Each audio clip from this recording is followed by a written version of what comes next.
ବାପା ଆଣିକି ଆସିଲେ ହେରି ଛେଳି। ମୁଁ ଆସିଛି ହେରି ଆମ ଘରକୁ, ମାନେ ମୋ ବାପ ଘରକୁ ଆସିଛି ହେରି। ଆମର 8ଟା ଛେଳି। ମୋ ବାପା ଆଣିକି ଆସିଲେ ହେରି ଛେଳି। ଯାଆନ୍ତି ସଦାବେଳେ ଖରାବେଳକୁ ଚରିବାକୁ। ବୋଉ ରଖିଦେଇଥିଲା ଚୋକଡ଼ ପେଜ ତୋରାଣି ତାଙ୍କର ଖାଦ୍ୟ ରଖିଦେଇଥିଲା। ଆଉ ମୁଁ ଆସିକି ଜଷ୍ଟ ପହଞ୍ଚୁ ଦାଣ୍ଡରେ ଛେଳି ସବୁ ଆସିଗଲେ। ବାପା କହିଲେ ତାଙ୍କୁ ଖାଇବାକୁ ଦେ। ମୁଁ ଜାଣିଥିଲି ସବୁ ପୋଛିକିରି ଖାଇଦେଲେ। ଆଉ ଗୋଟେ ଛେଳି ଏପଟକୁ ବାଡ଼ ଭିତରେ ପଶିଯାଇଥିଲା। ସେ ବାପା କହିଲେ ସବୁ ବାଡ଼େଇକି ଘରେ ପୁରେଇ ଦେ। ମୁଁ ଘରେ ସବୁ ପୁରେଇ ଦେଲି। ବାପା ଗୋଟି ଗୋଟି କରି ବାନ୍ଧୁଛନ୍ତି। ତାଙ୍କ ପାଇଁକା ଭାଡ଼ି ହେଇଛି। ସାଙ୍ଗମାନେ ଏମିତି ଦେଖିଥିବେ କି ନାହିଁ କମେଣ୍ଟ କରିବେ, କାହାର ଏମିତି ଛେଳି ଥିଲେ ଭାଡ଼ି ହୋଇ।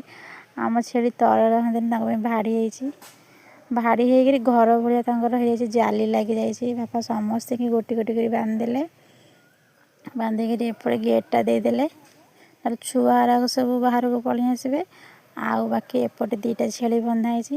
ଭିଡ଼ିଓଟି ଯଦି ଭଲ ଲାଗୁଥିବ ଲାଇକ୍, ସେୟାର, ସବସ୍କ୍ରାଇବ୍ ଜମା